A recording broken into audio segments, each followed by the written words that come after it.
We know the Big 12 media days have left Frisco, Texas, but we have not left the Big 12 right here at the Voice of College Football. Still plenty of teams to run down as we do our best here this week on the College Football Show to get to everybody possible. So we appreciate you stopping by. As always, you know the drill. Leave those comments and questions there in the chat. We appreciate you stopping by. You can contribute to the channel the one way financially. You can contribute to the channel without spending a penny. The Amazon links in the description section of all the videos. So let's get right to it with Big 12 Media Days having concluded again on Wednesday. We got Derek Johnson stopping by. You can catch Derek's work on Locked On Jayhawks. Derek, we appreciate you stopping by. First time at the Voice of College Football. Thanks for being here. Yeah, happy to come on and getting ready for football season. We're almost there, a little over a month.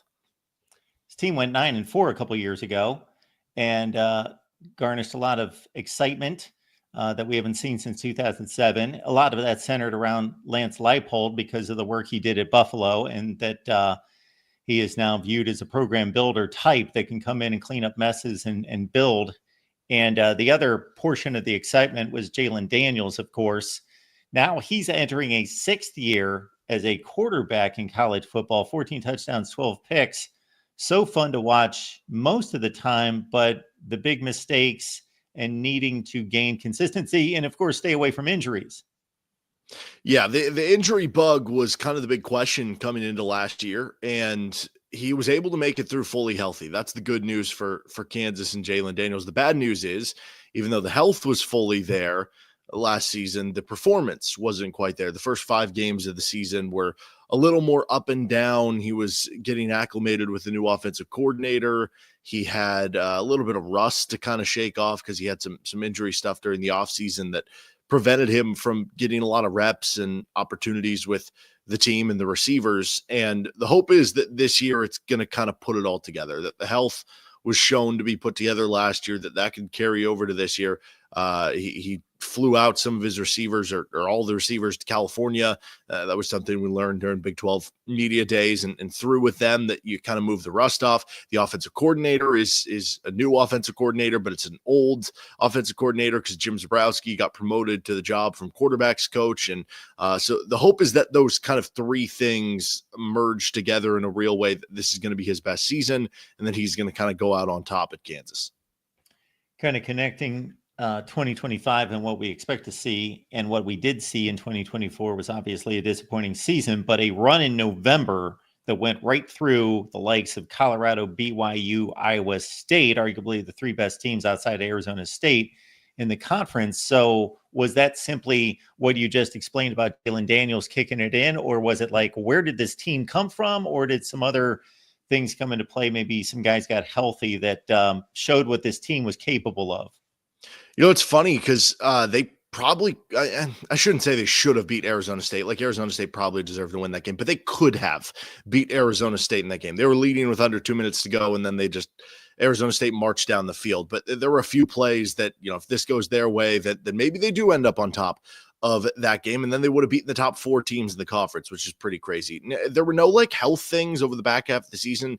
There was like a bye week sort of the middle of the season where it seemed like they started to reintroduce some of their past concepts a little bit more than what Jeff Grimes, the previous, last year's offense coordinator, was doing a little bit more, and started going back to some of the stuff they were doing previously with Andy Kotelnicki, where it felt like there was a little bit more pulse on it from Jim Zebrowski, who was the quarterback coach, now turned offensive coordinator. That was part of it. I think Jalen just getting a little more comfortable with what they were asking him to do with the offense, kind of getting to that point and starting to just kind of focus on the little things again as a team for Kansas.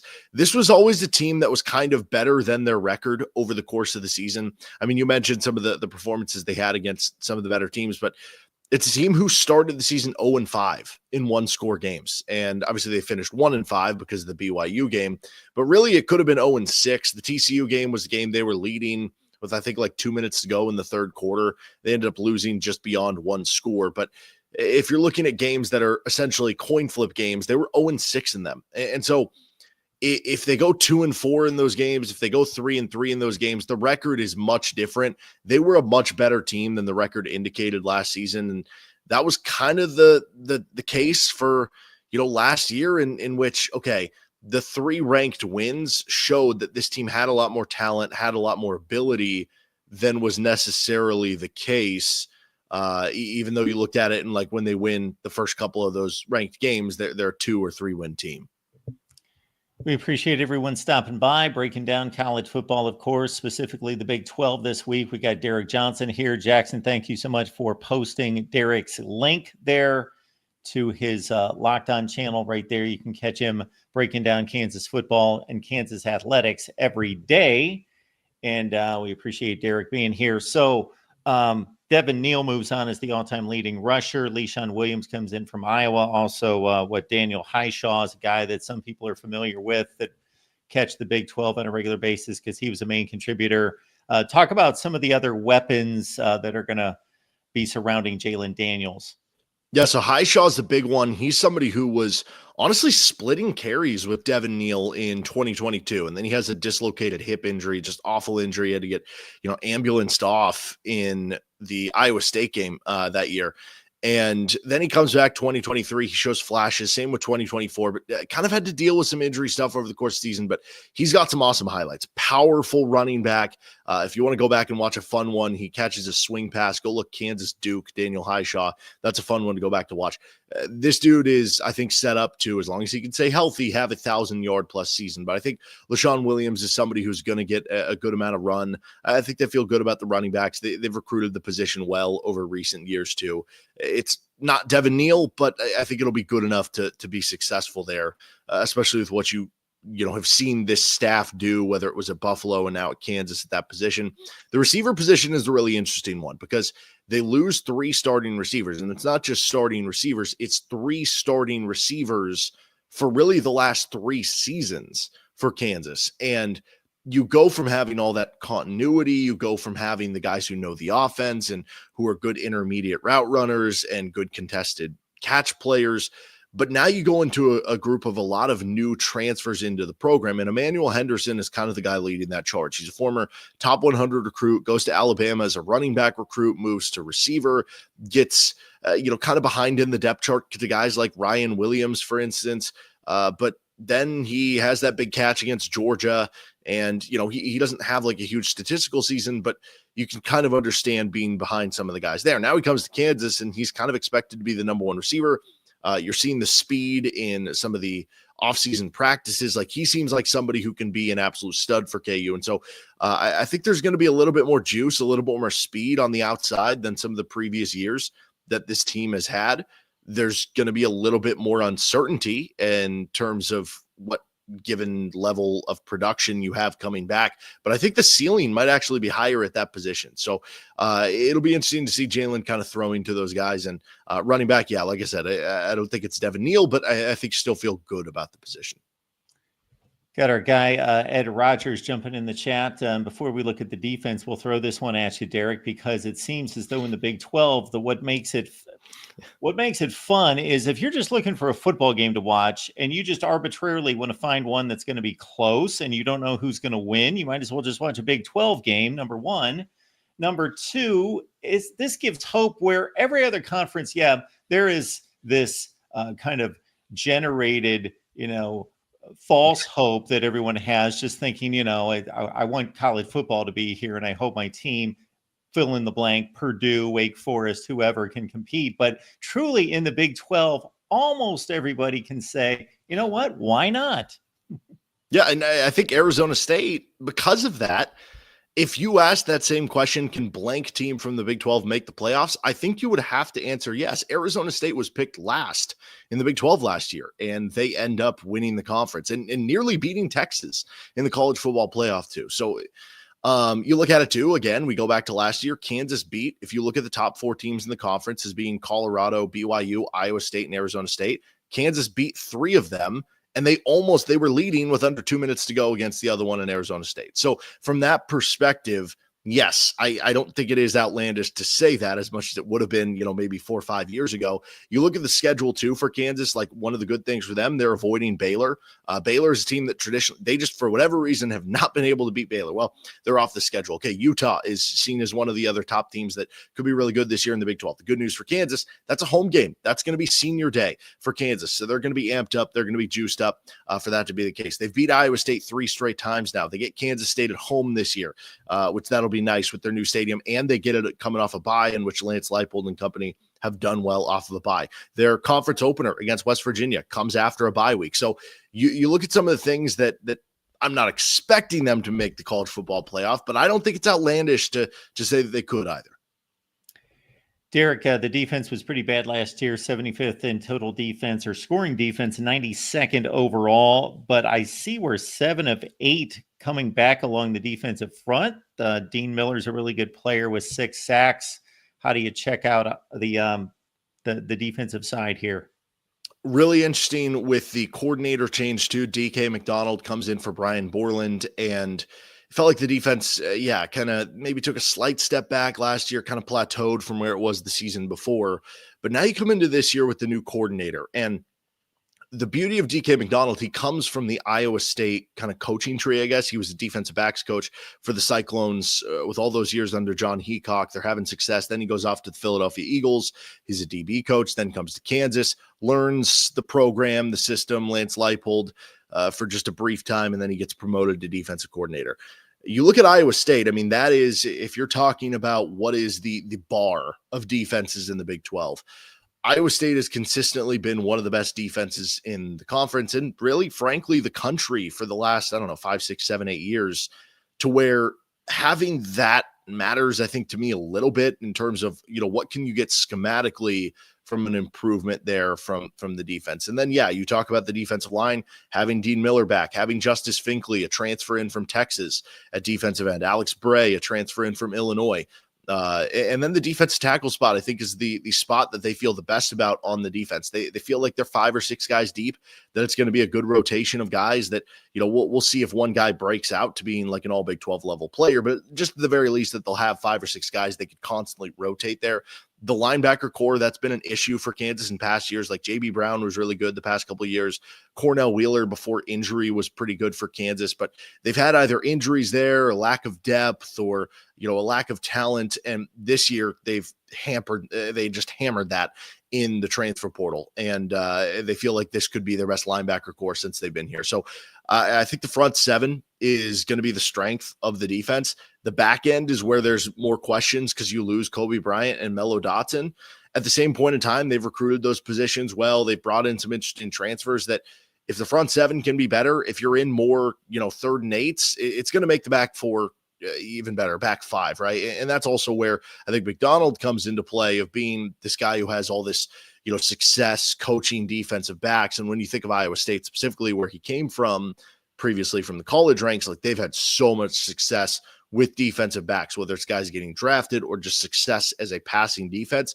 I think that's what gives you hope that, okay, can this Kansas defense, be top 50? Can they go from being outside the top 70? Can they be 45th? Can they be 50th and then have an explosive offense? And maybe that's enough to, go over. I know the win total over under 7.5, for instance, or if we go back to that question about could they make a college football playoff? I think this is a unit that could be better than some are expecting coming into the year.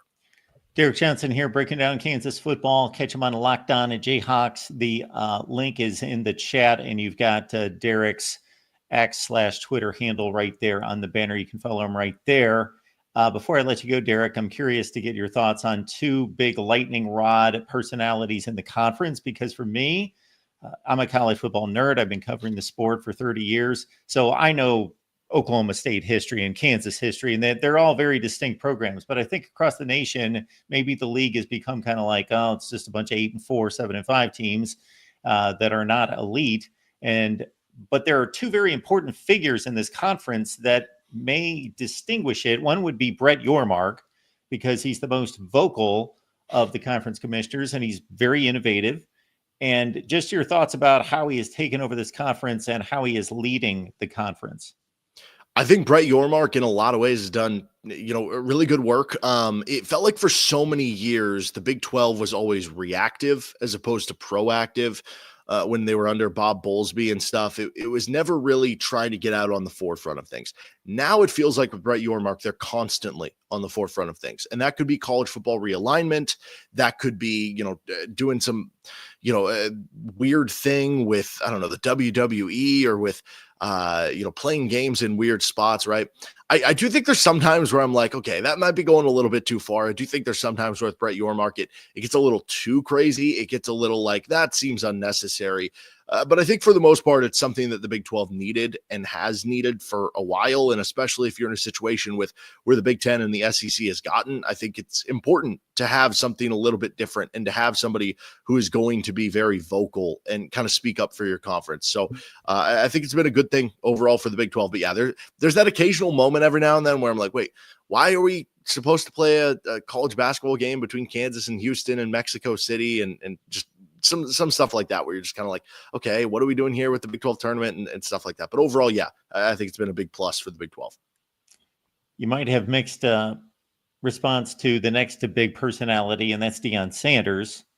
And of course, he's a unique personality, and he pisses some people off. He excites other people. He's definitely either like him or hate him, love him or hate him, it seems.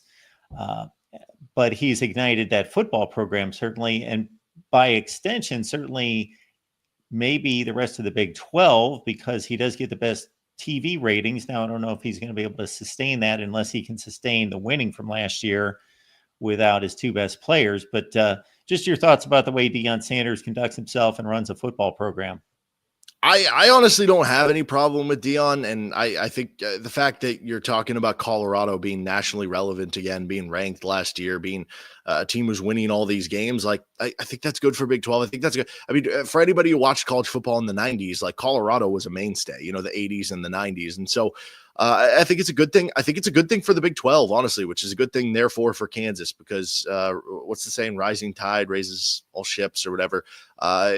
Anytime you can have more attention on the Big 12, like that is a good thing for the rest of the conference. It's a good thing for, when Kansas beats Colorado last year, that's probably the most notable of their ranked wins, right? To me, it's probably the one at BYU, but like from a national audience, it probably was when they beat up on Colorado because it probably has the most eyeballs kind of attached to it. So, yeah, man, I've never had a problem with that. I know Kansas certainly had some fun with it when they played Colorado and, some of the antics that go on around the program, which aren't always necessarily Deion. Like for Kansas, it was more of like with Warren Sapp on a video doing some stuff and talking some smack about Kansas and where that kind of went. And I don't know, Kobe Bryant interacting with fans on social media and stuff. That was more of the story. But yeah, to me, I don't really have a problem with Deion. And like I said, if it's good for the Big 12, it's good for Kansas. Very cool. Derek, would love to give you the opportunity to let people know where to find you and lock in on your Kansas Jayhawks coverage. Yeah, at D Johnson Radio, you got it up there right now. That's the Twitter X, whatever you want to call it. And then, yeah, Locked On Jayhawks, anywhere you get your podcast and on our YouTube page as well. So, check me out there. We're doing KU football, still doing KU basketball because that's a 365 thing here. But yeah, really excited KU football season, and week 0 makes it just 1 week closer, which I'm super excited for. Cool. Thanks for stopping by, Derek. It was great. Appreciate it. Would hope to have you back sometime. Absolutely. Anytime, man. Good stuff on Kansas football there out of Derek Johnson. You can catch him on Locked On. All right, we're going to continue to roll here at the Voice of College Football with the Big 12. We probably take actually a ratings and viewership hit talking about the Big 12 this week. That's just the sad fact of it. And that shows our dedication to college football here at the Voice of College Football. Next week, though, it's going to be all SEC all week. And the SEC Media Days do practically last all week. And by the time we get to all the teams, and I will do my darndest to get to all the teams and bring on beat writers from all the teams, is we will go wall to wall with the SEC next week. So it's nothing but SEC unless there are obvious storylines and narratives coming out of the other conferences, but all SEC next week with SEC Media Day. So join us at the Voice of College Football every day, Monday through Friday at 4 p.m. Eastern Time. And what I'm pointing to right there is the launch or relaunch of the Big Ten Live show in 2 weeks. So that will be Corey, Brad, and myself getting together every Tuesday right here, 6 p.m. Eastern Time. So we've got a nice block of programming every Tuesday at the Voice of College Football here in a few weeks with the College Football Show at 4, Iowa Live at 5 Eastern, and then the Big Ten Live Show at 6. The Amazon links in the description section of all the videos. I've left the link to the call-in line if you'd like to give me a call on anything concerning college football. We are going to be talking some TCU and then Arizona State as well.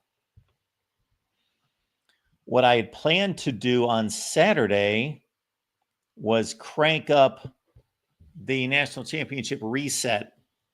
So I was going to do that Saturday at noon, but fortunately for me, I now have better plans. So get a couple phone calls and put together a better looking Saturday. So we will get to that where we will reset the national champions and hope to do that starting here very soon. Yes, yes, yes.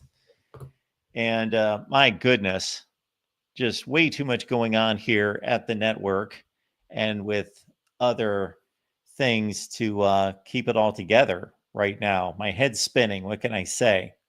Not literally, because I know how to use the term literally. A lot of people don't. My head is not literally spinning, but it is figuratively spinning.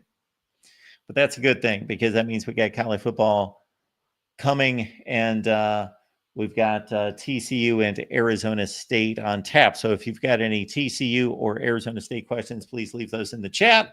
The super chat's available to you, and give me a call here at the Voice of College Football. But again, all week next week, the SEC. We talk SEC all week for hours on end. SEC talk coming up next week with the SEC Media Days. And then the following week will be Big Ten Media Days. Do I go or don't I go?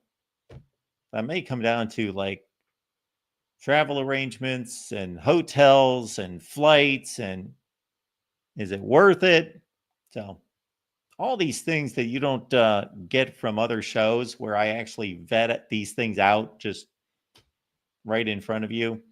Yeah, that's what I'm going to have to weigh when I get a chance sometime this weekend or in the next few days to look at flights and hotel rooms for Vegas in a couple of weeks. We'll see if we're going to go out for Big Ten Media Days. But we have been approved. And if I could get somebody else to go for me, that would make a whole lot of sense. Hi, Doreen. Good to see you. Doreen, you were catching up to me way too fast on the Bible channel. And wow, I thought that maybe this weekend I could crank out like next week's Monday, Wednesday, Friday, because that's the goal, Monday, Wednesday, Friday, to do videos over there. But I still have to do at least one more live stream to go through the rest of the notes from where we were. Here we go. We're going to talk some TCU football. Let's keep going with Big 12 Media Days. And again, even though the Big 12 has left Frisco, we have not left the Big 12 this week yet. So we're still talking now some TCU. Melissa Treebwasser stopping by from Frogs Insider Podcast, and also some Dave Campbell College Football. Hi, Melissa. How are you? Good. How are you doing? I'm good, good, good.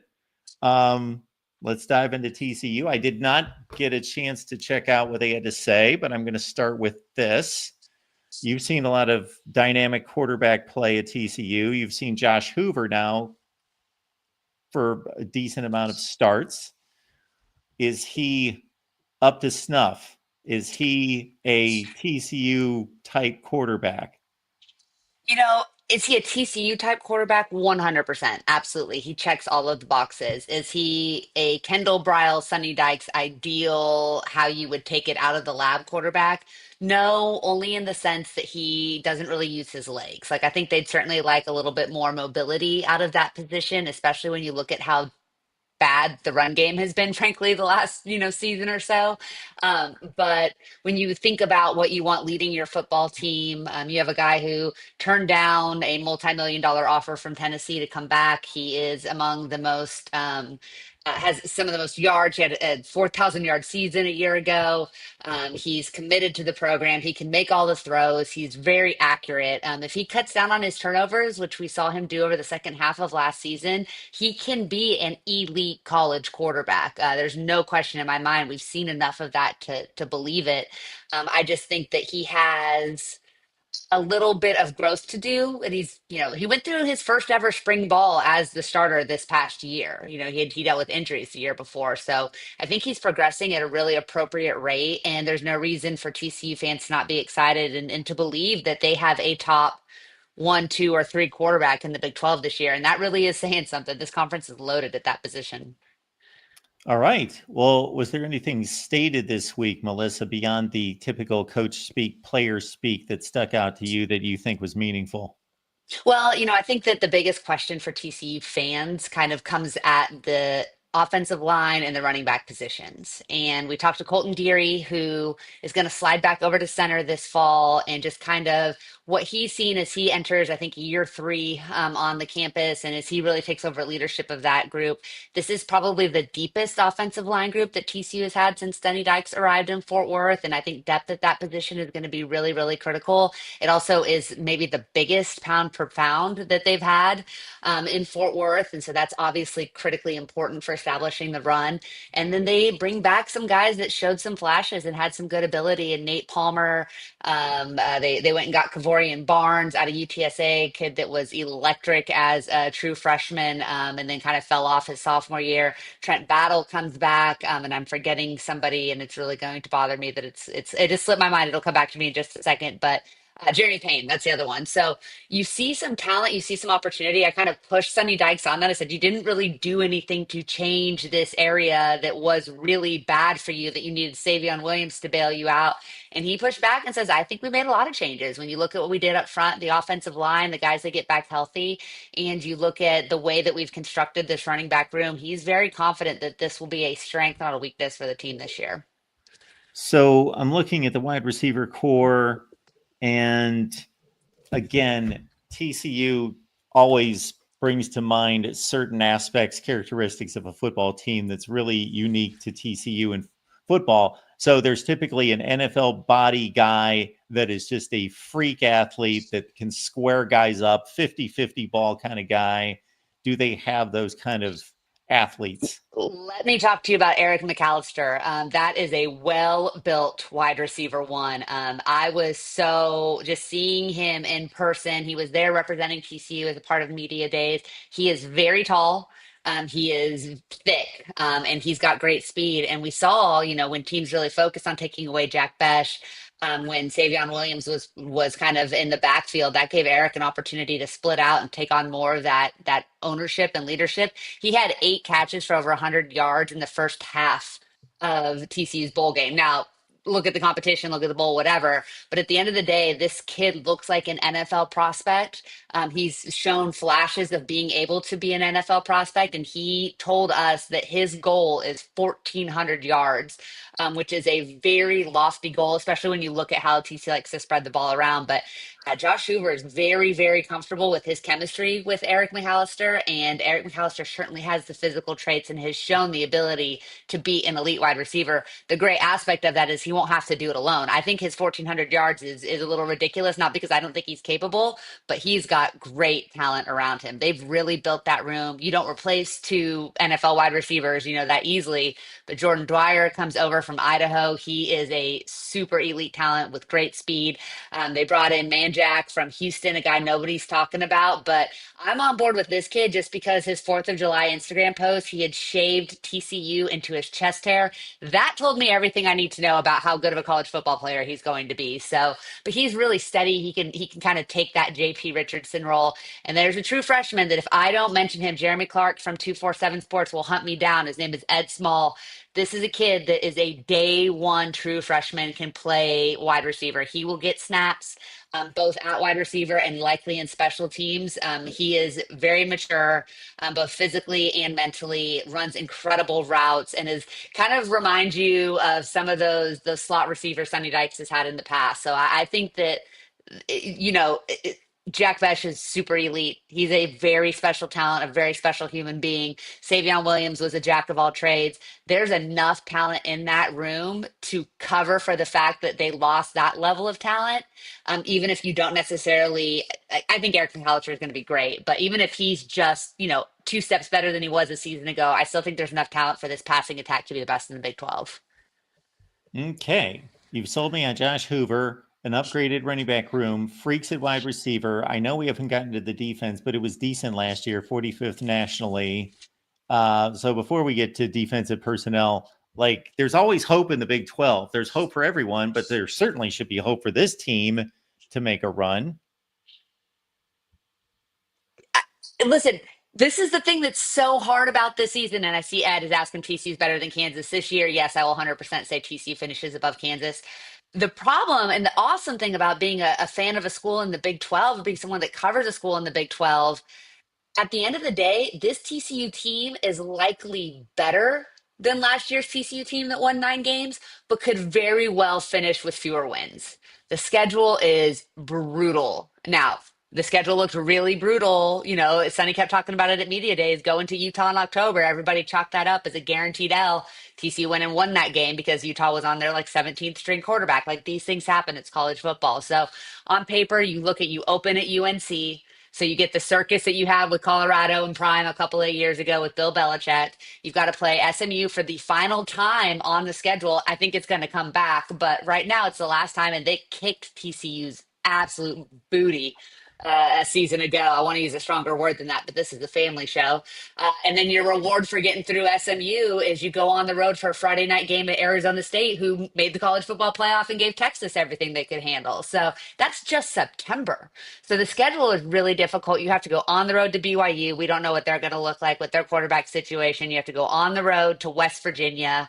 You go on the road to Kansas State. You get Iowa State at home, who TCU struggled with historically. So the schedule is really difficult, but this is definitely the most mature, most Sonny Dykes era football team that they've had. And they're at the two deep. They're really, really strong at pretty much every position. It's also out of excuses time. I'm not going to sit here and say Sonny Dykes is on the hot seat this year, but after talking with Mike Buddy, TCU's new athletic director, and hearing kind of the mandate he's given, Sonny said as much. He said anything less than making a Big 12 championship game is probably not a successful season for TCU football this fall. That being said, Vegas set the win total at 6.5.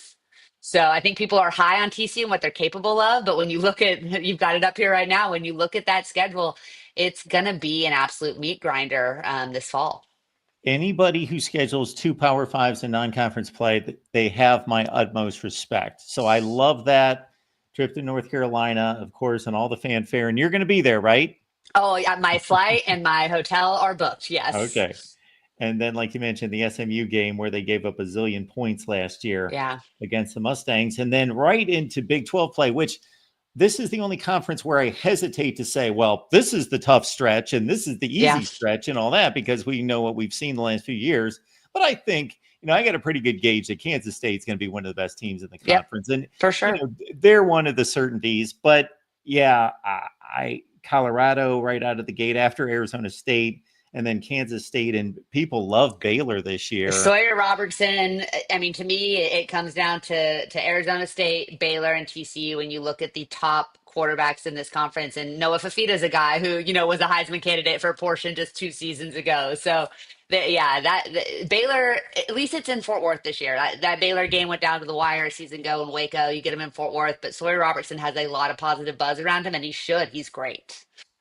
Get through the first 7 conference games.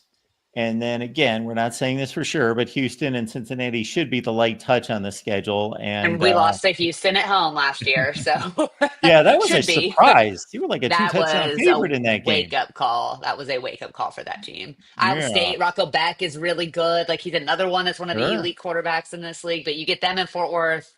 Yeah, BYU is a huge wild card, but nobody wants to go play in Provo in November. Like that's never an easy thing. No doubt. So, Melissa, let's run through the defense. That was like a top 45 defense. How many changes on that side of the ball? Not much, and I think that's the biggest positive is you bring. This is the first year since Sonny Dykes has been at TCU that he's brought back both of his coordinators. So you have continuity in the offices and on the field.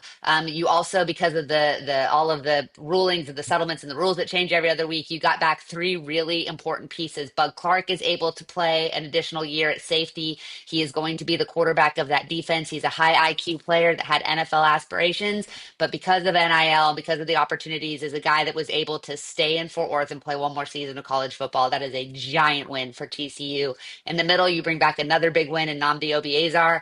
Namdi is one of the elite linebackers. He's a little bit of a tweener, kind of a hybrid. As he went through the NFL pre-draft process, they said, listen, like, you got to get bigger. You got to get up to about 230 pounds and you can't lose a step. And Namdi was able to do that. So that was a huge win. And then Devin Deal comes back as well. He's a Tulane transfer that had double digit sacks 2 seasons ago at Tulane, came in last year, fought through a couple of injuries, but is a really, really elite player at the front. So you've got a great safety group, a very experienced safety group. You get back a couple of corners. Avery Helm comes back off of injury. And so you get some guys back on the outside defensively. The linebacking unit should be a top two or three unit in this conference. It's really deep. It's a little bit young. But there's some really great athletic guys there that can kind of play multiple ways, come down to the line of scrimmage and stop the run or drop back into pass coverage. And Namdi's kind of the straw that stirs the drink in that regard. And then the front, I mean, the defensive line was really bad at stopping the run last year, like really, really bad. We all got very excited about the offensive run game in fall camp because they were breaking off these long runs. And then we pretty much realized it's because that D line can't stop anybody. So they improved the second half of the season. They talked about how they kind of simplified things, how they are much more comfortable with the playbook and the terminology on defense with the year two under Andy Avalos and a full offseason. There, get some guys back from injury there, and Paul Oyewale and Michael Ibuke Kande, I think we call him MIO. And so if those guys can come back and perform at a high level, you've got a really deep front too. Marcus Deal has a chance to be Defensive Player of the Year. He kind of plays on that D line and in that star position. So there is depth there. Again, like you said, it's July. I think everybody's great on both sides of the ball for TCU, but until you actually, put the lights on that Monday night in Chapel Hill, it's going to be hard to say. We know what they're capable of on paper. We've seen these guys in different iterations be accomplished athletes. That if they can all pull it together, this defense should be very, very solid and at least do enough to make sure that the offense can A, overcome the occasional turnover, and B, doesn't have to score 40 points to win a game. You were ripping through those names. Those are some tough ones Whew. there. I'm I looking know at them. I it's went tough. right to the roster here. Like, how did they spell those? I was just trying to follow along there. It's the tagging photos that I do in games helps me get really good at spelling the last names of these athletes. So what Brett Yormark is trying to figure out is the best way to position the Big 12, and basically he likes this 5-11 format for the playoff. Do you have a preference between that and then the two guaranteed spot deal? I think the Big 12 has to support the 5-11 model or they're going to end up killing themselves, right? Like, I think that's ultimately what it is.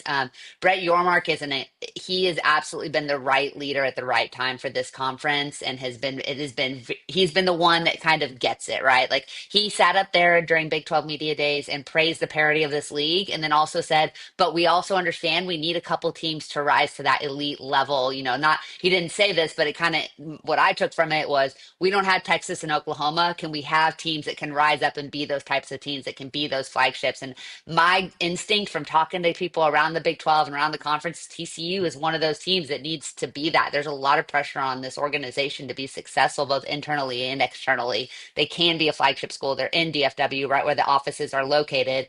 It's important for TCU to be good. I think everybody gets that. To get back to your question, though, I think that 5-1 gives there more opportunity for TCU or for the Big 12 to have multiple teams in the playoffs than the 4-2-2 or whatever other model that they're trying to do. And so I think that that's the only way for the Big 12 and the ACC to stay relevant right now. And I think you'll see a lot of alignment when ACC Media Days rolls around in that regard. I think that those two conferences are having a lot of conversations behind the scenes to make sure that they're speaking with the same voice and that everything that they say lines up so that they can continue to put pressure on the SEC and the Big Ten before those two eventually, I'm sure, break off and do their own thing. Well, Melissa, if you've forgotten, just know that whatever question I ask, whatever you want to take off on is good enough for me. So whatever you want to rant on is good stuff. So we'll take it. Our guy Jackson, this guy is I love Jackson. ridiculous. Yeah, Jackson. So whether you want Frogs Insider Patreon or Melissa's X account, or it's all the links are lined up there in He's the got them chat, all. everyone. He's got them all. He's got my back. One other thing, Mark, since you bring that up, I'd love to talk about is, to me, the biggest takeaway I got from Big 12 Media Days outside of TCU was how 15 of the 16 college football coaches, the commissioner, and everybody else were very much in line with what the House settlement and rev share needs to look like.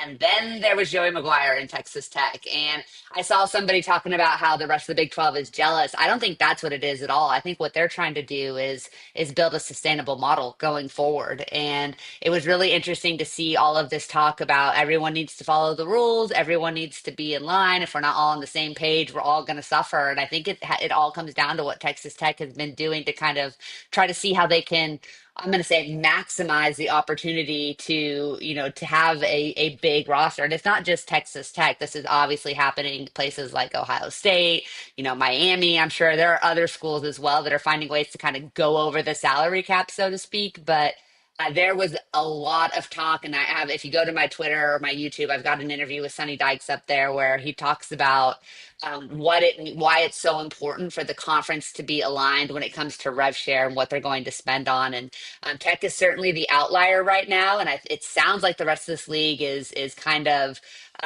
worried what that's going to do for the future of the conference as a whole. And it's not just about bidding against them. It's about making sure that they are putting out a product unilaterally that can compete at the highest level. No doubt. Melissa Treebwasser, again, it's Frogs Insider Podcast. It's Dave Campbell College Football. Anything else we need to plug, Melissa? No, just give us a follow. We're really looking forward to football season. Myself and my co-host Jamie Plunkett do an awesome job. We're out there at fall camp. TCU is real supportive about letting us get opportunities to cover. We'll have exclusive interviews with athletes, not just in football, but across all sports. But I'll tell you, like, as confident as I am in TCU right now, I think that this conference is really up for grabs. And if you love college football, it doesn't always have to be about the SEC and the Big Ten. There were more close games, more one-score games in the Big 12 conference, and I think the other three power conferences combined last year. So if you like fun in college football, the Big 12 is pretty damn fun. What's a close game? One score? I'm going to check you on this, Melissa. I may stay up to like 3 a.m. tonight, going through all the scores. They had stuff on the boards and everything about how many touchdowns were scored in the conference. If fun is, like, when you think back to, like, the old Maction, right? Or like the Tuesday night Maction games and the chaos games, the Big 12 is that, but just with higher end talent. Yeah. And that's the thing. Like, I loved the Mountain West Conference when TC was a part of that because Utah was really good, BYU was really good, San Diego State was always really good. Colorado State had a run in there. So, like, it's that kind of thing. But you're playing, it's 4 and 5-star athletes, and it's the coaching lineup in the Big 12 right now. I will argue to my grave that there's not a better top to bottom coached conference than there is in the Big 12 right now. I mean, you talk about Houston and UCF, those are two of your weaker teams. Well, Willie Fritz, everybody believes he's one of the elite coaches in this country. He is in year 2. Scott Frost come back to UCF. It'll probably take him a year, but all he's done is gone undefeated, and would have been a playoff team in the new model. So there's just not a lot of weak spots in this conference when you look at coaching and athletic directors. And that's why, as worried as I am about the future of college football, I'm really confident that Big 12 will find a place. Well, there's no doubt if you go to the other 3 conferences, if you take the top 3 or 4 and you take the bottom 3 or 4, any of the games played between them, you're 100% correct. They're done. They're like 50-0 kind of games. And then you get the middle and you got some interesting matchups there. But the Big 12, the media has proven to us the last 2 years that they might as well stop trying to predict this league. I think that the highest over under for this year was like 8.5 wins, and the lowest was like 5.5. Like, nobody knows. Nobody knows. And that's really, really fun unless you're a fan of one of those teams and you're freaking out every Saturday. So it's, it's fine. So yeah, if we knew right now, like penalties, turnovers, like kickers injuries that get the yips for injuries, obviously, yes. And kickers that may get a couple yips and miss some, that's the kind of stuff that is going to show us It's what fun. is probably going to Yeah. land. It feels like what college football is supposed to feel like, and that's total and utter chaos. Good stuff. So we love Thank this you, scum Melissa. sport. We'll Thanks for try to having me track you on. down before you take that trip east to the East Coast. Yeah, sounds good. Thanks. All right. Bye-bye. Bye. Great stuff as always out of Melissa Treebwasser, Frogs Insider podcast, Dave Campbell College Football. We got Michelle Gardner standing by to talk Arizona State football. Of course, the champions of the Big 12. I cannot wait to run through every season in the history of college football and reset the national championship race. I cannot wait to do that. I was going to do it this Saturday, but now I have plans. So we'll figure out when to do it, but we will get to it. We've got to get to it by the end of July. We have to reset every national championship race, and we have to unveil our all-time program rankings before the end of July. And if I have to sit here on July 31st and go live the entire day and just go through it, that's what I'm going to do, whatever it's going to take. I've been trying to cram on TCU, Kansas, and Arizona State, and I got to say I didn't quite get to it.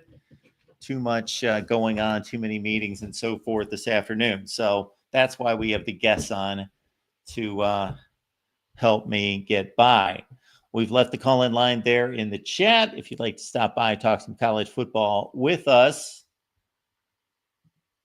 Did anything drop today that we need to talk about? Let's give it a look. Keep in mind, next week is SEC Media Days, and so I'm going to be going to my Rolodex to find every capable SEC personality, media person that I can find and bring them on the show.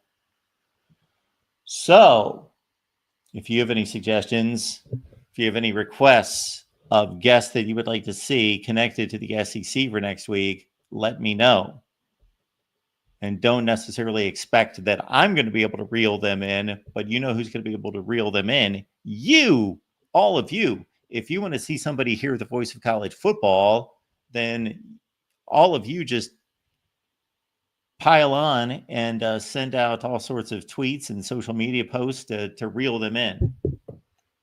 And we'll attack it that way. Let's check out the day in college football and see what we've got.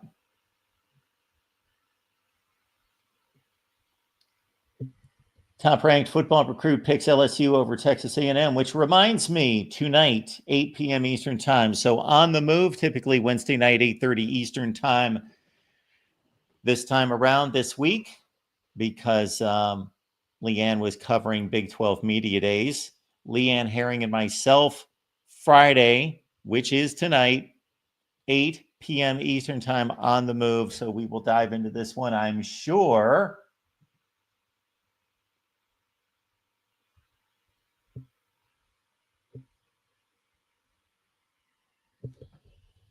Five-star defensive tackle Lamar Brown, ESPN's #1 overall recruit, announced his commitment to LSU, securing a seismic local recruiting win. I guess so. He's the #1 player in the country, at least according to ESPN, which I guess means he's like number 17. Anyway, Brown, the 6'5", 285-pound defender from Irwinville, Louisiana, announced his decision on SportsCenter. But since nobody watches SportsCenter anymore, nobody knew that.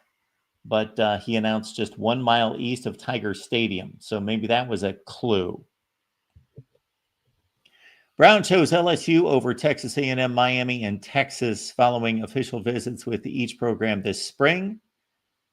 If Brown hangs on at #1 and signs later this year, he'll mark the Tigers' first overall top-ranked recruit since, you may have heard of this guy, Leonard Fournette in 2014. Has it been that long since Leonard Fournette came into college football? 2014. Wow. It's something not a lot of kids from Baton Rouge get to do, honestly. And that's everyone wants to play at Tiger Stadium. I'm blessed to be going to play there. Despite home ties and the school's proximity to Brown, LSU faced a tight down to the wire recruiting battle with SEC rivals Texas A&M to keep ESPN's top-ranked defender. But as we all know, the recruiting process is not over. A flip is possible. So Brian Kelly, be watching your back.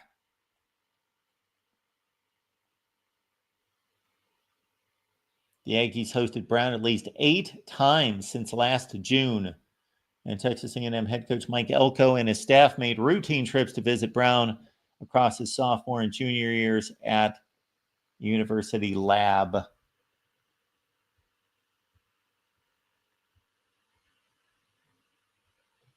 Texas A&M appeared to pull ahead in Brown's process last month. After an official visit with the Aggies, Brown posted, Think this one, close the book.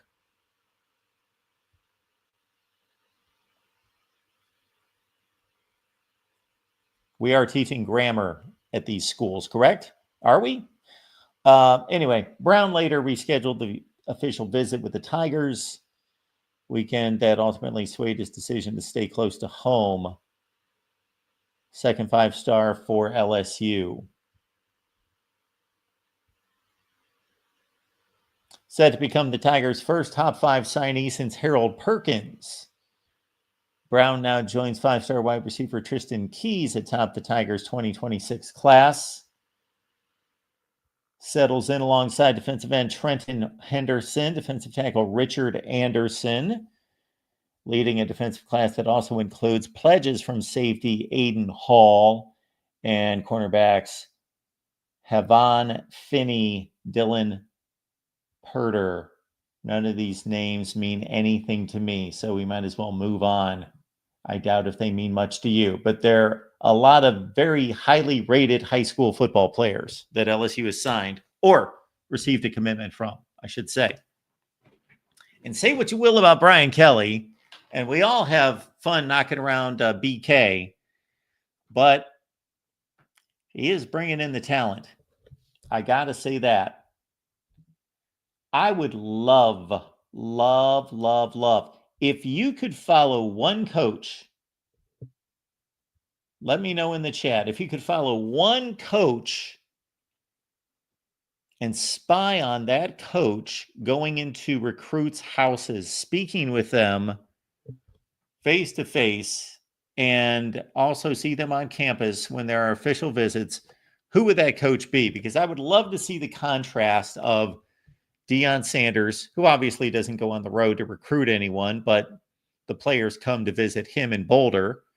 But to see the contrast of Deion Sanders versus, I'm going to give you 3 complete opposites in 3 directions.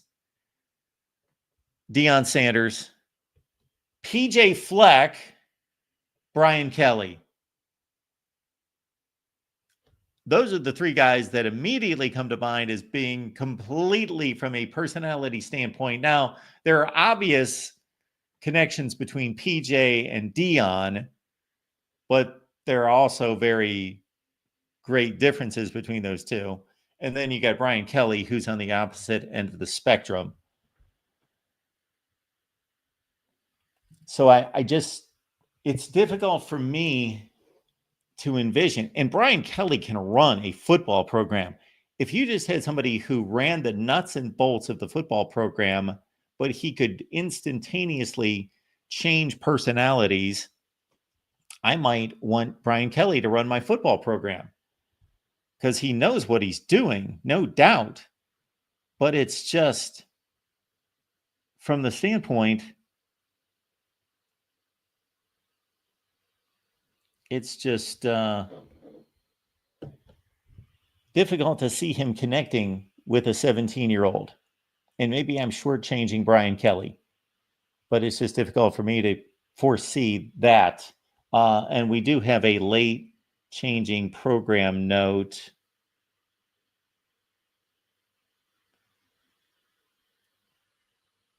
Where we will not have the On the Move show tonight. So On the Move will be postponed for this week, and we'll get back together on. We will get back together on Wednesday. So what we may end up doing, we may get together for our national championship reset tonight. Let's do that. Be looking out for the notification.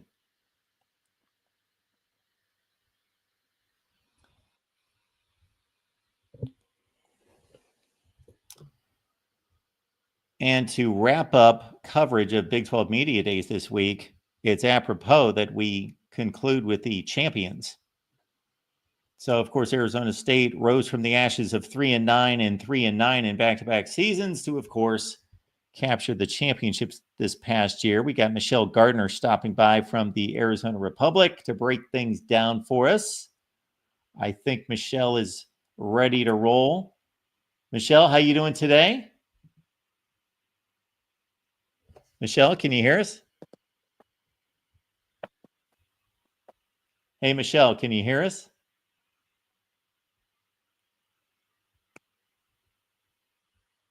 Hello, Michelle, can you hear us? Can you hear me? Yes. Can you hear me? I can't hear you. We can hear you. Hang on a minute. I can't hear you. What we'll probably do if Michelle can't hear me is I'll just give her a question in the chat that will say, tell us everything you know about Arizona State football.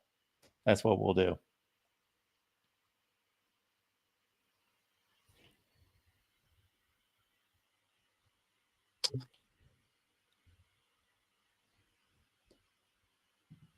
We are going to tell Michelle to click out and come back in. As the chief engineer here at the Voice of College Football, that is typically my direction.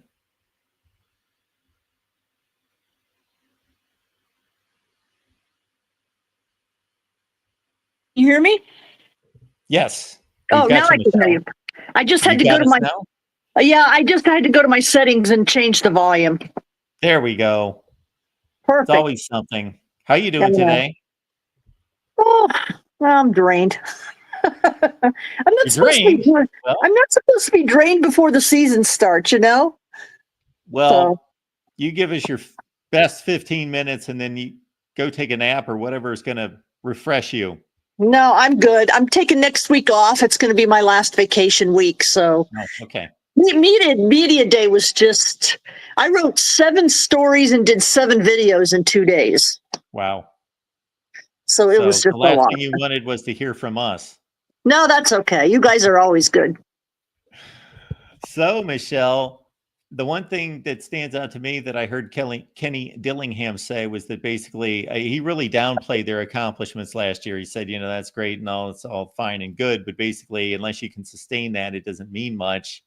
So that's obviously a challenge to the guys that are still there is to, right. It's like the old adage, it's difficult to get to the mountaintop, but it's extremely more difficult to stay there. Oh yeah, but you know what? The Kenny mentality.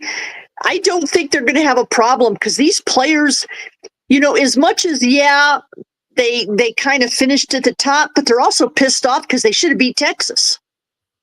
So if anything, they're pissed off because they're like, what could have been? We were 1 play away. So if there is any chance that they're complacent, I think a lot of them remember what it was like to lose that game when they really felt like they should have won the game. So anyway. Yeah, no doubt about that. And it just completely has changed how everyone has thought and perceived Arizona State football. They've just been an afterthought for a few years now, at least. And really the last thing that they made a mark on the national scene was Herm Edwards, obviously getting hired and then going through that whole process. But people were sleeping on Arizona State for good reason. They lost 18 games in 2 years, but here we are as a college football playoff team. And the quarterback comes back, Sam Leavitt. Obviously, we saw his progression last year. Do we expect that, if he gives us another 2024, that's plenty good, but is there room for improvement? I think there is. And Sam himself, it's actually kind of funny because Sam says he wasn't happy with 2024. Wow. I thought he was pretty darn good, but he said he wasn't happy with 2024. I think we're going to see a little bit of a different Sam Levitt because you don't have Cam Scatterbo. So, they kind of played it a little bit conservative with Sam at first because he was a true freshman and it's his first kind of big stage, first time being the starter, in college. So they kind of, deferred to the running game a lot because they had that horse in the backfield. I think this year you're going to see them take the reins off a little bit more and let him kind of wheel and deal and throw the ball downfield. And even more so, I think you're going to see him do more with his legs because we saw what he can do when he gets out in open field, and he's tough to tackle. And that's one thing that they really didn't want him to do a lot last year was all the running around. But I think this year you're going to see more passing downfield. And of course, he's got Jordan Tyson back. And most people have Jordan Tyson as the first wide receiver off the board next year in the NFL draft. So I think it just might be a little bit of a different offense. And as far as the running back, I think you're going to see running back by committee as opposed to expecting one guy to rush for or combine receiving and rushing for 2,500 yards. So I think it'll be just a little bit of a different offense. So just a different complement of running backs because none of them are the guy, or is there like a power dude and a speed guy and a catch out of the backfield kind of guy? Yes. They've got a lot of guys with potential. So it's just a matter of who's going to be the guy. But I think you're going to see a lot of guys get carries to establish who is going to be the guy. And yes, there are different players with different skill sets.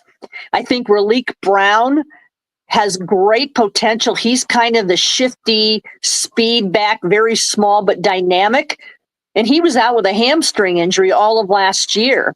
So I think he's going to be good. And then you've got Kanye Udo, the transfer from Army. He's used to being a workhorse out of the backfield. And I think Kyson Brown's going to take the next step. Kyson Brown was Scadaboo's prime backup last year. So they've got a lot of running backs in that stable. And I think it's just a matter of, playing the situation and playing the skill set and also depending who they're playing against. Yeah, so the offensive line brings back 4 starters, and obviously they did their jobs last year, so that's a good sign. Yeah, the dynamic there that's changed a little bit is that Ben Coleman is moving from right guard to center. They had Lee Fautanu there the last 2 years, and he pretty much played every snap the last 2 years. So that's just a little bit of a dynamic there that's shifted. You've got 4 starters back, but you've got one playing a new position. And it looked like it a little bit in the spring. So the offensive line didn't look great in the spring, but I also chalked that up to Coleman at the new position.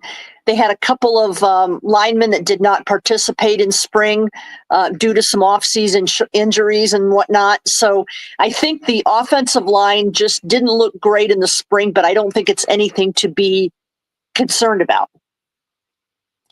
How much turnover on defense from top to bottom? None. That's why I really, they've got 9 starters back on defense. As far as the starters they're missing, they're only missing Shamari Simmons, who was their nickel. And then they had a defensive lineman, Jeff Clark, that was kind of a rotational guy. So their defense is pretty much intact. So that's another reason I think that the defense is going to take another step this year. There are a couple players I think poised for breakout season. I think CJ Fight is going to have a phenomenal season. He's a defensive tackle. This will be his 3rd year as a starter. So I think he's poised for a breakout season. And when you look at this team and the fact that they've got 16 returning starters off a team that already won the championship, that's a pretty good place to start. Although that Shamari Simmons, there were times last year that he looked like the best player on the field, regardless of who they were playing. No, he's a phenomenal player, and I'm surprised he didn't get drafted. I really thought somebody would draft him. He doesn't quite have to have the speed or athleticism maybe that pros were looking for. The guy just makes plays, though, and he doesn't miss tackles. So, yes, they'll miss Shamari, but I think that they've got so many guys back in that back end of the defense, and they've got players that have played a lot, I think that they'll be okay there. Got Michelle Gardner on the line from the Arizona Republic, where she covers Arizona State football and had a much better time doing so last year than she did the previous couple of years. Absolutely. Sure. I mean, I'll tell you what, I undervalued how much more fun it can be when you have a team that's actually playing well and doing things that they were in no way expected to do. And I mean, I looked at it and I was exhausted by the end of the season, but they played until January, which they don't usually do. So, you know, we talked about it a lot at Media Day. It's a pretty phenomenal group of players, so articulate, well-spoken.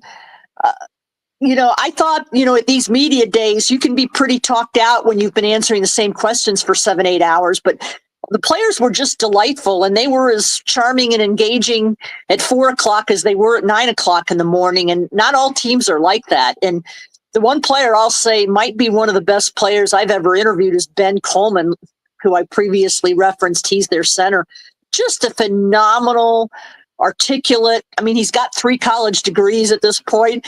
I could listen to him for 2 hours. He just has a phenomenal take and always a good interview.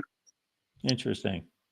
All right. Well, it all gets revved up for Arizona State against Northern Arizona on week 1. And then, of course, they've got the return trip to Mississippi State, a game that they won by a touchdown against the Bulldogs. And Texas State's the other non-conference game. So when you look at the Big 12, your takeaway from media days, I'll just kind of leave the floor open to you, whether that's a Dion take or a Brett Yormark take or any of the other teams or coaches. What did you take away from media days this week? I mean, Dion, we knew Dion liked Kenny because Dion and Kenny went back and forth on social media praising each other. So he was pretty funny in talking about that. Everybody pretty much talked about how balanced it is and you know, not having a poll. And Yormark said that ASU was disserviced. And I think you and I had talked about this last year by being picked last, and they end up being the surviving team. And lo and behold, the perception is that the Big 12 must not be pretty good because ASU was able to win it. Well, I think people saw at the end of the year, ASU is a pretty darn good team. I mean, I think they did the Big 12 well. When you look at how they played against Texas, I think everybody was looking to see how they were going to fare against a brand program in Texas. And they held their own and really, by most accounts, should have won the game. I was there. I think if there's a targeting call that should have been called, they probably win the game. No, I think that most people talked about the balance. When you look at who's the favorite, you know, depending what outlet you're looking at, 5 or 6 different teams have been picked first. So I think what my takeaway was the balance and the number of teams that can win this. Obviously, nobody expects Utah to have a bad season like they did last year, you know, again. So I think balance and parity are the 2 words that I took away.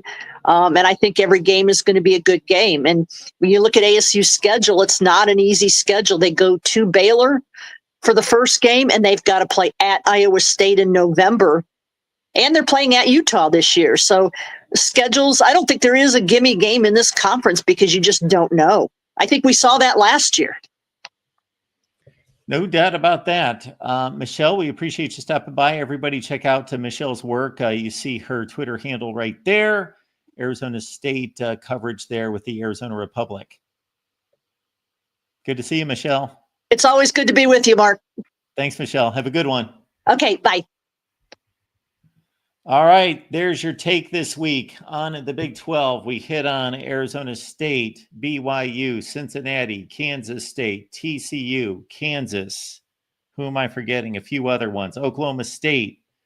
So we did our best. We left a few still on the board. The SEC, though, we will do our best to get to every team next week. It's SEC Media Day starting on Monday.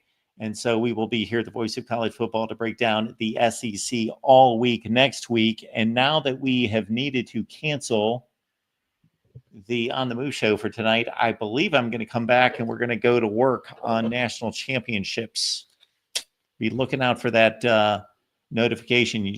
You should be subscribed here at the Voice of College Football. Please subscribe. It doesn't cost you a penny. Please subscribe here And we will go through the national championships probably starting tonight, 2024, all the way back to the beginning of time. Should be fun. We'll see you then.